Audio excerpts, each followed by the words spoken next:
플롯 잃어버린 사랑의 그림자 이영과 재호의 만남. 주인공 이영은 40대 중반의 건축가로 이혼 후 새로운 시작을 준비하며 고독 속에서 살아가고 있습니다.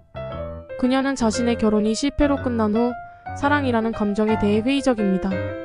우연히 문학 강좌에서 재호를 만나게 되고 둘은 인생과 사랑에 대한 깊은 대화를 나누며 빠르게 가까워집니다. 재호는 50대 후반의 소설가로 아내의 갑작스러운 죽음 이후 깊은 죄책감 속에 살아가고 있습니다.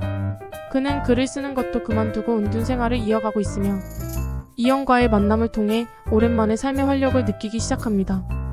관계의 발전. 이영과 재호는 서로의 상처를 이해하며 위로합니다. 이영은 자신이 이혼 후 느꼈던 공허함을 재호와의 관계를 통해 치유하고 재호는 이영 덕분에 아내의 죽음에서 벗어나 새로운 삶의 가능성을 발견합니다. 두 사람은 서로에게 점점 더 깊이 빠져들게 됩니다. 과거의 그림자. 재호의 고백. 재호는 결국 아내의 죽음에 대한 진실을 이영에게 고백합니다. 재호의 아내는 재호가 지나치게 일에 몰두한 탓에 혼자 외로움을 견디지 못하고 스스로 목숨을 끊었으며 재호는 그 사실을 평생 동안 감추고 살아왔습니다. 재호는 이영에게 자신이 그런 죄책감을 안고 살았다는 것을 고백하며 용서를 구합니다. 이영의 갈등. 이영은 재호의 고백에 큰 충격을 받습니다. 그녀는 재호와의 관계에서 행복을 느꼈지만 이제 그가 아내의 죽음에 깊이 연루되어 있었다는 사실을 알게 되면서 혼란에 빠집니다. 이영은 그와 계속 함께해야 할지 그의 과거를 받아들일 수 있을지 고민하게 됩니다. 반전과 진실. 반전. 그러나 이야기의 흐름은 이곳에서 큰 반전을 맞습니다. 이영은 재호의 아내에 대해 조사하던 중 충격적인 사실을 발견합니다. 재호의 아내는 사실 죽지 않았습니다. 그녀는 재호에게 자신이 죽었다고 믿게 하고 스스로 다른 삶을 선택하여 사라졌던 것이었습니다. 그녀는 재호의 곁을 떠난 이유가 단순히 외로움이 아니라 재호가 일에만 몰두하며 그녀를 무시하고 통제하려 했던 점에 있었습니다. 재호의 아내는 자신의 자아를 찾고 그와 같은 관계에서 벗어나기 위해 극단적인 선택을 한 것입니다.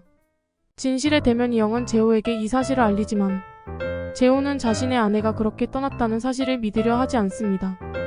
그는 아내가 자신을 사랑했지만 자신의 잘못으로 죽었다는 죄책감을 지키고 있었고 그 죄책감에서 벗어나는 것이 자신의 삶의 이유가 되어 있었기 때문입니다. 결국 이영은 재호가 진실을 받아들일 수 없다는 사실을 깨닫고 그와의 관계를 끝내기로 결심합니다. 이영은 과거의 상처에서 벗어나지 못하는 재호에게서 떠나며 진정한 사랑은 상대방을 구속하는 것이 아니라 서로의 자아를 인정하고 자유롭게 해주는 것임을 깨닫습니다. 재호는 끝까지 아내의 죽음에 대한 자신만의 믿음을 지키며 스스로를 구원하려 했지만 이영은 그 속박에서 벗어나 자신만의 삶을 찾기로 결심합니다. 교훈. 이 이야기는 사랑이란 상대방을 소유하거나 통제하는 것이 아니라 서로의 자유를 존중하며 함께 성장하는 것임을 보여줍니다. 사랑은 때로는 놓아주는 용기가 필요하며 자기 자신을 잃지 않는 것이 중요하다는 메시지를 전달합니다. 또한 자신의 죄책감에 갇혀 진실을 외면하는 것이 얼마나 위험한지를 보여주며 인간이 스스로의 진실을 마주하지 못하면 결국 고립된 삶을 살아갈 수밖에 없다는 교훈을 줍니다. 이런 방식으로 반전을 더욱 강하게 만들어 독자들에게 깊은 인상을 남길 수 있습니다.